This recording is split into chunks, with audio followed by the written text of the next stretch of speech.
Morning மன்னாவிற்கு உங்களை அன்போடு வரவேற்கிறோம். ஆண்டவருடைய பரிசுத்த நாம் மகிமைப்படுவதாக. இந்த காலை வேளையிலே உங்களை சந்திப்பதிலே ரொம்ப சந்தோஷம். கர்த்தர் ரொம்ப நல்லவர்.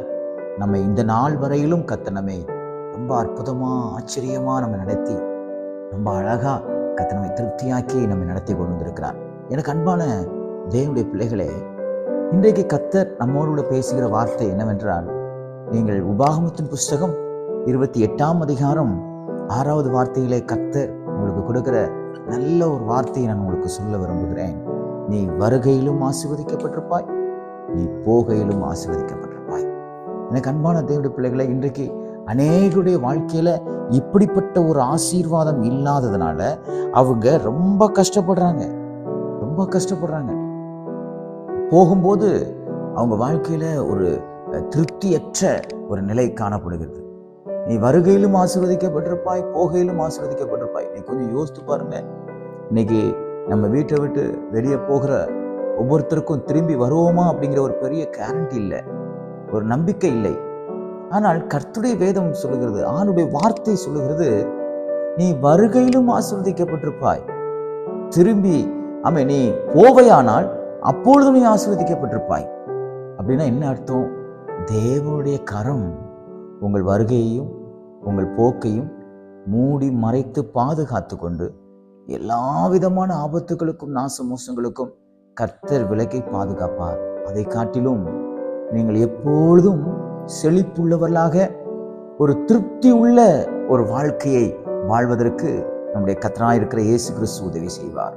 எனக்கு அன்பான தேவனுடைய பிள்ளைகளே, இன்றைக்கு அநேகருக்கு வருகையிலே அநேக விபத்துகள் நடைபெறுகிறது, போகையிலே அநேக விபத்துகள் நடைபெறுகிறது. ஆனால் கர்த்தர் நம்மை குறித்து சொல்கிறார், நீ வருகையிலும் நீ போகையிலும் உனக்கு எந்த விதமான ஆபத்தும் இல்லாதபடிக்கு நான் உன்னை பாதுகாப்பேன். சில காரியங்களுக்கு புறப்பட்டு போகணும்னு இன்னைக்கு நீங்க நினைக்கிறீங்களா? இந்த காரியத்துக்கு இன்னைக்கு போனா இந்த காரியம் எப்படி இருக்கும்னு நீங்க நினைக்கிறீங்களா? கர்த்தர் சொல்றாரு, நீ போ, நான் காரியங்களை வாய்க்க செய்வேன்.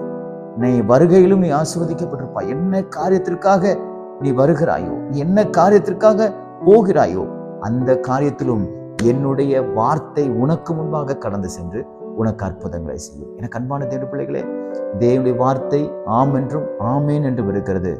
நீங்கள் புறப்பட்டு போகும் பொழுது கர்த்தருடைய கரம் உங்களுக்கு முன்பாக போகும், தேவனுடைய பிரசன்னம் உங்களுக்கு முன்பாக போகும். நீங்கள் வருகையிலும் ஆசீர்வதிக்கப்பட்டிருப்பீங்க.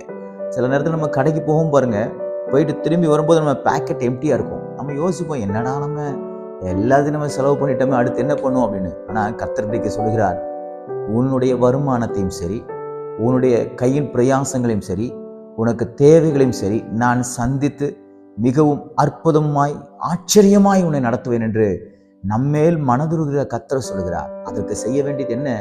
உடைய கட்டளைக்கு நாம் கீழ்ப்படிய வேண்டும், வேத வார்த்தைகளுக்கு நாம் கீழ்ப்படிய வேண்டும். ஆண்டவர் பரிசுத்த வேதாகமத்திலே எதை செய்யக்கூடாது என்கிறாரோ அதை நாம் செய்யக்கூடாது, எதை செய்ய வேண்டும் என்று விரும்புகிறாரோ அதை நாம் மனப்பூர்வமா செய்யும் பொழுது நீங்க வருகையிலும் ஆசீர்வதிக்கப்பட்டிருப்பீங்க, திரும்பி போகையிலும் நீங்கள் ஆசீர்வதிக்கப்பட்டிருப்பீங்க. கர்த்தருடைய கரம் உங்களோடு இருக்கும். நீங்கள் செய்யும் காரியங்களிலே அவர் ஒரு ஜெயத்தை கட்டளிடுவார், ஒரு ஆசீர்வாதத்தை கட்டளிடுவார், ஒரு திருப்தியை கட்டளிடுவாராக. நாள் முழுவதும் கர்த்தர் உங்களை ஆசீர்வதிப்பாராக. God bless you.